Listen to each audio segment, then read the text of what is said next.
যদিও বেদান্ত কোনো দর্শন নয়, বেদান্ত জীবনের সত্যতার কথা বলে, জীবনের সহজতার কথা বলে, জীবনের একত্বের কথা বলে।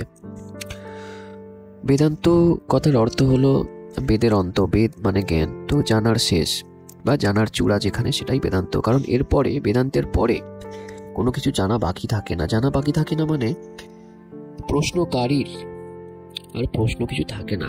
প্রশ্নকারীর যে স্ট্যান্ড পয়েন্ট থেকে সে প্রশ্ন করছিল, যে ব্যক্তি প্রশ্ন করছিল, সেই ব্যক্তি আর আগের ব্যক্তি থাকে না।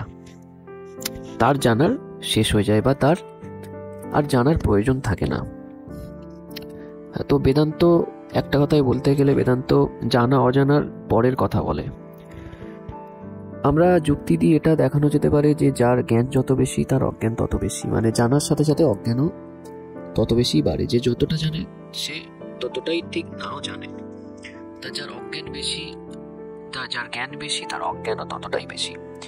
তো বেদান্ত বলে এই জ্ঞান অজ্ঞানের পারে যাও, জ্ঞান অজ্ঞানের পারের কথা বলে বেদান্ত। যার মধ্যে থেকে এই প্রশ্ন উঠছে যে আমি জানবো, বেদান্ত সেই ব্যক্তিটাকে অ্যাড্রেস করে এবং সেই ব্যক্তিটাকে এমন একটা কিছু বেদান্ত দেখিয়ে দেওয়ার চেষ্টা করে, এমন একটা কিছুর দিকে ইঙ্গিত করার চেষ্টা করে যেখানে সেই ব্যক্তির মধ্যে আর কোনো প্রশ্ন বাকি থাকে না বা তার মধ্যে আর কোনো জিজ্ঞাসা থাকেই না। সে তার ভেতরে এমন কিছু পেয়ে যায় যেটা যে কোনো জানার থেকে বা যে কোনো অজানার থেকে অনেক অনেক উচ্চতরের। তাই তার আর কোনো জানার আগ্রহ থাকে না এবং সে জানতেও চায় না, কারণ সে নিজের মধ্যে তৃপ্ত হয়ে গেছে, নিজের মধ্যে পূর্ণতা পেয়ে গেছে এবং সে আসল জিনিসটা বুঝে গেছে। তো এই যে আসল জিনিস, এটাই বেদান্ত সেই আসল জিনিসের দিকে ইঙ্গিত করে। আসল জিনিস মানে কি? আসল জিনিস হলো আমাদের প্রকৃত স্বরূপ, আমরা প্রকৃতপক্ষে কে, এটাই বেদান্ত আলোচনা করে। হু এম আই, আমি কে, এটা নিয়ে বেদান্তের চর্চা। তো বেদান্ত কিন্তু কোনো ভগবান, কোনো ঈশ্বর কিছুই বলে না। বেদান্তে কোনো জাত বিচার এসবের কোনো কথাই নেই, কোনো সমাজের কোনো কথা নেই। শুধু একটাই কথা আছে, তত্ত্বমসি, তুমি সেই। এই বেদান্তের মহাবাক্য, এই বেদান্তের মহাবাক্য, প্রজ্ঞানম ব্রহ্ম, এই যে তোমার চেতনা, এটাই ব্রহ্ম। তত্ত্বমসি, তুমি ব্রহ্ম। তো বেদান্তের শুরু হচ্ছে আমি কে, কোহম, এটা দিয়ে বেদান্তের শুরু। তো বেদান্ত মানুষকে কিছুর দিকে ইঙ্গিত করে, এমন একটা ডাইমেনশনের দিকে বেদান্ত মানুষকে ইঙ্গিত করে যে ডাইমেনশনে পৌঁছলে শ্রীকৃষ্ণ গীতায় যেরকম বলেছেন, যেটা লাভ করলে মানুষ এর থেকে অধিক কিছু লাভের আছে বলে আর মনে করে না। সে নিজের মধ্যেই পূর্ণ হয়ে যায়, নিজের মধ্যেই আনন্দপূর্ণ হয়ে যায়। এর থেকেও যে অধিক কিছু আছে এটা আর সে মনে করে না, জানে সে আলটিমেট পেয়ে গেছি আমি। সেটা একদম বুঝে যায় ভেতরে যে আমি আলটিমেট জিনিসটা পেয়ে গেছি, এর বেশি আর কিছু পাওয়ার নেই। বা আর এক জায়গায় শ্রীকৃষ্ণ বলছেন যে হাজার হাজার লোকের মধ্যে দু একজন এই পথে আসে, নিজেকে জানার পথে আসে, এবং যারা এই নিজেকে জানার পথে আসে, এরকম হাজার হাজার লোকের মধ্যে আবার দু একজন মাত্র শেষ পর্যন্ত নিজেকে জানতে পারে। আর এক জায়গায় বলছেন শ্রীকৃষ্ণ যে তুমি সব কর্তব্য ছেড়ে দিয়ে শুধুমাত্র নিজেকে জানার জন্য চেষ্টা করো, আত্মজ্ঞ হওয়ার চেষ্টা করো, আত্মস্থ হওয়ার চেষ্টা করো। তো এটাই জীবনের সব থেকে বেশি গুরুত্বপূর্ণ বিষয়। আমরা তো সবকিছু জানার চেষ্টা করি, ফিজিক্স, কেমিস্ট্রি, প্রকৃতি, সমগ্র ল জানার চেষ্টা করি, কত কিছু জানার শেখার চেষ্টা করি, নিজেকে কত রকম ভাবে সাজানোর চেষ্টা করি, নিজের অহংকারকে কত রকম ভাবে সাজাই আমরা। কখনো ব্যবসা করে, কখনো চাকরি করে, কখনো সেবা করে, কখনো ধার্মিক হয়ে ধার্মিকের অহংকার হয়ে যায়, ব্যবসায়ীর অহংকার হয়ে যায়, টাকার অহংকার হয়ে যায়। তো এই অহংকারের বেড়া জালে আমরা ফেসে যাই এবং আলটিমেটলি আমরা কি পাই? আলটিমেটলি আমরা কিছুই পাই না। আমাদের হাতে কি আসে? আমাদের হাতে কিছুই আসে না, শুধুমাত্র কিছু অশান্তি ছাড়া। তো বেদান্ত এই সব কিছুকে একদম ভেতর থেকে শেষ করে দেয়। আমাদের যে বেসিক আইডেন্টিটি থেকে বেদান্ত এমন একটা ডাইমেনশনে নিয়ে যায় যে ডাইমেনশনটি সম্পূর্ণ স্থির, সম্পূর্ণ অচল এবং সম্পূর্ণ শান্ত। যে বিন্দুটাকে মানুষ যদি একবার স্পর্শ করে সে সম্পূর্ণভাবে শান্ত হয়ে যায়, সে সম্পূর্ণ শান্তি লাভ করে ফেলে। এবং গীতায় যেরকম শ্রীকৃষ্ণ বলেছেন, এর থেকে তার অধিক কিছু পাওয়ার আছে বলে আর মনে হয় না। সে স্যাটিসফাইড হয়ে গেছে। তো কি সেই বিন্দু যার কথা বেদান্ত বলে? বেদান্ত প্রথমে একটা কথা খুব সহজভাবে বলে। বেদান্ত বলে যথা দৃষ্টি তথা সৃষ্টি, তুমি যেমন জগৎ তেমন। এটা বেদান্তের প্রথম অবজারভেশনই বলবো, কারণ এটা সকলের অনুভূতি। আমাদের নিজেদের ভাবি জগতে স্প্লিট হয়ে গেছে। আমাদের ভেতরে যা আছে সেগুলোই আমরা জগতে দেখি। আমাদের ভেতরে লোভ, হিংসা, ভয়, প্রেম, করুণা, দয়া যা যা আছে এই জগতে সব তাই আছে। অর্থাৎ কি, আমাদের ভেতরের জগৎই বাইরের জগৎ হয়েছে। আমাদের ভেতরের জগৎ মানে কি? আমাদের মন। আমাদের মনই জগৎ হয়েছে। আমাদের মনের ভাবই স্প্লিট হয়ে ছড়িয়ে গিয়ে জগতে ছড়িয়ে পড়েছে। তো বেদান্ত বলছে আগে তুমি জগৎকে পরিবর্তন করার দরকার নেই, তুমি নিজেকে পরিবর্তন করো, তুমি নিজের দিকে দেখো আগে, তাহলে দেখবে জগৎ এমনি পাল্টে গেছে। তুমি যদি নিজেকে যেমন যেমন পাল্টাবে, তুমি দেখবে জগৎ সাথে সাথে তোমার সাথে সাথে পাল্টাচ্ছে। তুমি হাসলে সে হাসবে, তুমি তাকে হিংসা করলে সে তোমায় হিংসা করবে। জগৎ একটা আয়নার মতো, মনের কাছে যেন একটা আয়না, যেটা তা হলো জগৎ। এই জগতের মাধ্যমে মন নিজেকে বিচার করবে, নিজেকে জানবে। যে কৃষ্ণমূর্তি তিনি বলতেন যে মানুষ একমাত্র জগতের সাথে নিজের সম্পর্কের মাধ্যমে নিজেকে জানতে পারে, জগতের মাধ্যমে, জগতের সাথে রিলেশনশিপসের মাধ্যমে সে নিজেকে জানতে পারে। আইসোলেশনে কিন্তু মানুষ নিজেকে জানতে পারবে না। কোথাও আমি গুহায় গিয়ে বসে গেলাম ধ্যানে, সেখানে কিন্তু মানুষ নিজেকে জানতে পারবে না। সে একটা ভুল আন্ডারস্ট্যান্ডিং এ জীবন কাটিয়ে যাবে, সে তার নিজেকে জানা হবে না। কারণ সামনে কোনো আয়না নেই, মনের সামনে কোনো আয়না নেই। জগৎ হলো মনের সামনে সেই আয়না। খুব সিম্পল একটা উদাহরণ দিচ্ছি। আমার সাথে একটা কোনো লোকের ঝগড়া হয়েছে, সে আমাকে দুটো কথা শুনিয়ে দিয়েছে এবং আমার খারাপ লেগেছে। কৃষ্ণমূর্তিজি বলেন, এই যে তোমার খারাপ লাগলো, এটা কেন লাগলো একটু বিচার করো তো। কার খারাপ লাগলো একটু বিচার করো তো। খারাপ লাগা মানে কি একটু বিচার করো তো। তুমি বলছো তুমি হার্ট হয়েছো, এখানে কে হার্ট হয়েছে একটু বিচার করো তো। তুমি হার্ট হয়েছো না তোমার ধারণাগুলো হার্ট হয়েছে, তোমার মন হার্ট হয়েছে না তোমার শরীরে কোথাও চোট লেগেছে, একটু বিচার করো। যখন তোমাকে কেউ কথা শোনালো, প্রথমে দেখো তোমার কোথায় লেগেছে জিনিসটা। শরীরে তো কোথাও লাগেনি, তোমার শরীরে তো কোনো চোট হয়নি, কোথাও থেকে রক্ত পড়ছে না, তাহলে তোমার কোথায় লাগলো? তোমার মনে লেগেছে। এখন মন মানে কি? মন মানে আমাদের ধারণা, আমাদের স্মৃতি, আমাদের মেমোরি। তো কৃষ্ণমূর্তিজি বলতেন এইভাবে রিলেশনশিপসের মাধ্যমে নিজেকে দেখো। কেউ তোমাকে দুটো কথা শুনিয়ে দিল, তোমার কনসেপ্টে লেগেছে, মানে তোমার মনে লেগেছে। তুমি আগে থেকে যে ধারণাগুলো বসিয়ে রেখেছিলে নিজের সম্বন্ধে, সেই নিজের সম্বন্ধে তোমার যে ধারণা ছিল, সেই ধারণা অনুযায়ী সে কথা বলেনি, তোমার তাই লেগেছে। তুমি একরকম নিজেকে ফিট করে স্ট্রং, একদম স্ট্যাটিক পার্সোনালিটি বানিয়ে রেখেছো, তোমার সেই ধারণাগুলোই লেগেছে যে ও আমাকে এইরকম বলল, হ্যাঁ ও তোমাকে এইরকম বলেছে। তো এইরকম ভাবে আমাদের নিজেকে জানতে হবে এবং প্রত্যেকটা জিনিসের আগে কেন বসাতে হবে, যে কেন কেন আমার খারাপ লাগলো, কার খারাপ লাগলো, কি খারাপ লাগলো, সব আমাদের জানতে হবে, বুঝতে হবে। এটাই বেদান্ত বলে সেলফ অ্যানালিসিস, নিজেকে বিশ্লেষণ, আত্মবিশ্লেষণ, স্বাধ্যায় বলে অনেক সময় বেদান্ত এটাকে। তো বেদান্ত সবসময় নিজেকে নিয়ে কথা বলে, সব সময়। কোহম থেকে এর শুরু, আমি কে এটা থেকে এটার শুরু।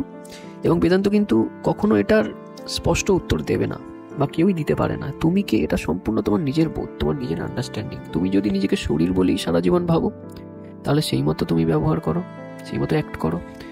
তুমি যদি নিজেকে মন বলে ভাবো, কিছু কনসেপ্ট, কিছু ধারণার জালে যদি তুমি ফেসে থাকো, তাহলে তুমি সেটা নিয়ে কাটাও। আর যদি তুমি এই শরীর মন দুটো থেকেই ভিন্ন কিছু ভাবো, তাহলে তুমি সেইভাবে জীবনটা কাটাও। কিন্তু সবশেষে একটাই প্রমাণ যে তোমার বোধটা ঠিক আছে কিনা, সেটা হলো তোমার আন্তরিক শান্তি। তুমি কি আন্তরিক শান্তিতে আছো? যদি আন্তরিক শান্তিতে থাকো, তাহলে অসুবিধা কি আছে? তুমি যদি নিজেকে শরীরই ভাবো, অসুবিধা কি আছে? তুমি যদি নিজেকে মনই ভাবো, অসুবিধা কি আছে? কিন্তু তুমি কি আন্তরিক শান্তিতে আছো? যদি আন্তরিক শান্তিতে না থাকো, তাহলে একটু বিচার করো, তো নিজের স্বরূপ সম্বন্ধে বিচার করো। তাহলে দেখবে তুমি নিজেকে দিন দিন আবিষ্কার করতে করতে এমন একটা পয়েন্টে গিয়ে পড়েছো যেখানে কোনো দ্বন্দ্ব নেই, যেখানে কোনো কনফ্লিক্ট নেই, যেখানে দুই বলে কিছু নেই, সেখানে সব অদ্বৈতম, দুই নেই সেখানে। তো বেদান্ত বলছে যে আমাদের ভেতরের ভাবই জগৎ হয়েছে, আমাদের মনই এই জগৎ নির্মাণ করেছে। আমরা আমি বলি, জগতের আর সকালেও আমি বলে। আমি একটা বৃত্তি, এই যে আই টেন্ডেন্সি, অহং বৃত্তি। অহং বৃত্তির সাথে সাথে আমাদের কি আছে, আরো কিছু বৃত্তি আছে, মানসিক বৃত্তি কিছু আছে, যা অহং বৃত্তিটা আগে আসে।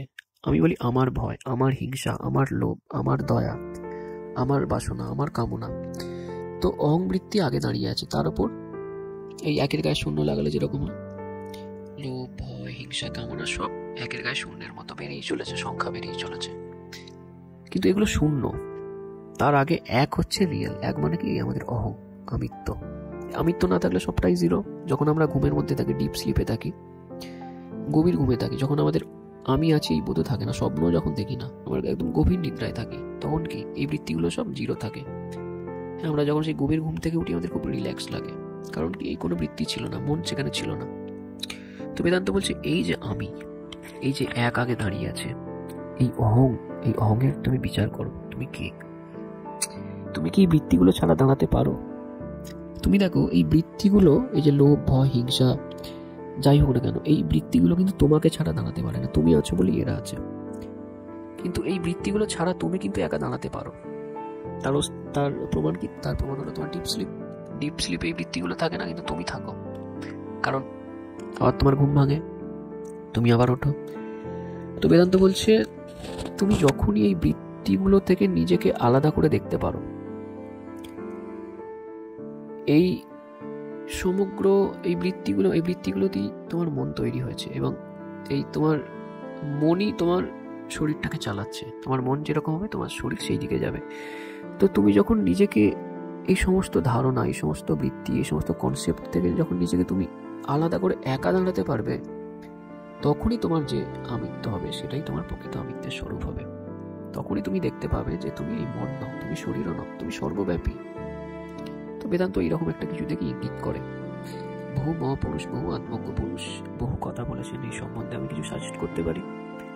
রামানা মহর্ষির হু অ্যাম আই, তিনি বারবার যেই তার কাছে যেতেন তিনি বলতেন যে সবসময় এটা জানার চেষ্টা করেন হু অ্যাম আই, আমি কে। তো একবার এক ভক্ত, তিনি ভক্তির উপাসক ছিলেন, ভগবান বিষ্ণুর উপাসনা করতেন। তো তিনি রামনা মহর্ষির কাছে একবার গেছেন। এটা একটি গল্প, হয়তো সত্যিও হতে পারে, সত্যি ঘটনাও হতে পারে। তিনি রামনা মহর্ষির কাছে গেছেন, তিনি বলছেন আচ্ছা আমি তো বিষ্ণুর উপাসক, ভগবান আমি বিষ্ণু মনে করি, ভগবানকে আমি বিষ্ণু মনে করি। তো আমি যখন মৃত্যু হবে আমি কি বৈকুণ্ঠে যাবো? বলে হ্যাঁ তুমি বৈকুণ্ঠে যাবে। বলছে আচ্ছা আমি বৈকুণ্ঠে যাবো, তো আমি কি নারায়ণকে সেখানে দেখতে পাবো? হ্যাঁ তুমি নারায়ণকে দেখতে পাবে। বলছে আচ্ছা আমি নারায়ণকে দেখতে পাবো, চতুর্ভুজ নারায়ণ। হ্যাঁ তুমি চতুর্ভুজ নারায়ণকে দেখতে পাবে। আচ্ছা বলছে আচ্ছা তুমি কি তিনি কি আমার সাথে কথা বলবেন? নারায়ণ কি আমার সাথে কথা বলবেন? তো রামানা মহর্ষি বলছেন হ্যাঁ নারায়ণ তোমার সাথে কথা বলবে। বলছে আচ্ছা নারায়ণ আমার সাথে কথা বলবে, তো নারায়ণ আমাকে কি বলবেন? তো রামানা মহর্ষি বলছেন যে নারায়ণ তোমাকে এটাই বলবেন, নো হু অ্যাম আই, অর্থাৎ তুমি নিজেকে জানো, আমি কে এটা জানো, অর্থাৎ তুমি নিজেকে জানার চেষ্টা করো, নো হু ইউ আর। এটাই একদম ধর্মের শুরু এবং এটাই প্রকৃত ধর্মের শেষ। মানুষ যখন দেখে যে সে পূর্ণই আছে, সে সব কিছুর পার, সে শরীর নয়, সে মন নয়, সে এক নাম না জানা থাকা অস্তিত্বের ভাব মাত্র, সদা আছে, শুধুমাত্র ধারণা পাল্টাচ্ছে, শরীর পাল্টাচ্ছে। দেখুন না আপনাদের এই জীবনেই দেখুন না কতবার শরীর পাল্টেছে, কতবার কত ধারণা পাল্টেছে। এটাই তো মৃত্যু, এটাই তো জন্ম মৃত্যু।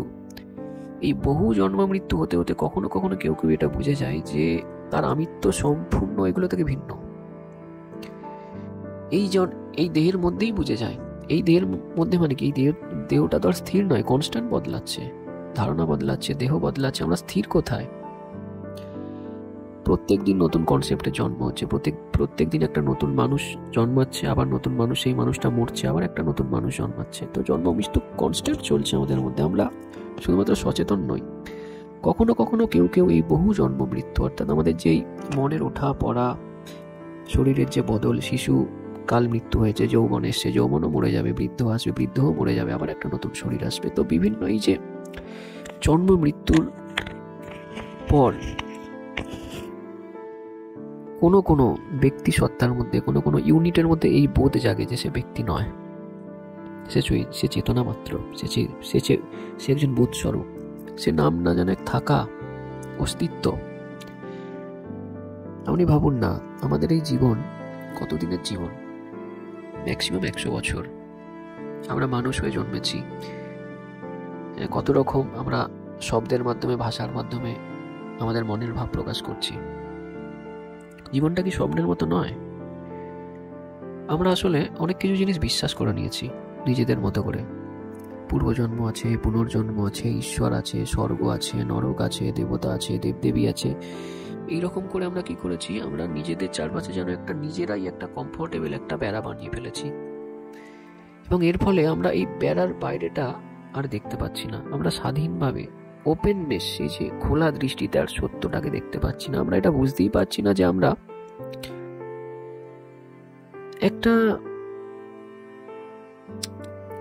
যেন অজ্ঞাত কোথাও থেকে যেন, বা না থাকা থেকে যেন হঠাৎ করেই, অনস্তিত্ব থেকে যেন হঠাৎ করেই অস্তিত্বে চলে এলাম। কোথা থেকে না জানি, কোথায় ছিলাম, কিভাবে এখানে এলাম, কিছুই তো আমরা জানি না, তাই না? যে বলছে যে ইতিহাস ছিল, এত কিছু হয়েছে, পূর্বজন্ম, আমি এত, হ্যাঁ তো এখানে প্রমাণ কিছু নেই, কেউ কিছু জানে না। আমরা এই জগতের সম্বন্ধে যখন বোধ আমাদের এলো, আমরা দেখছি আমাদের চারপাশে এই জগৎ আছে, মানুষ মানে এইটা, গরু মানে এইটা, গাছ মানে এইটা, পিঁপড়ে মানে এইটা, বাড়ি মানে এইটা, এইসব আমরা বোধ হওয়ার পর আমরা জানতে পারছি।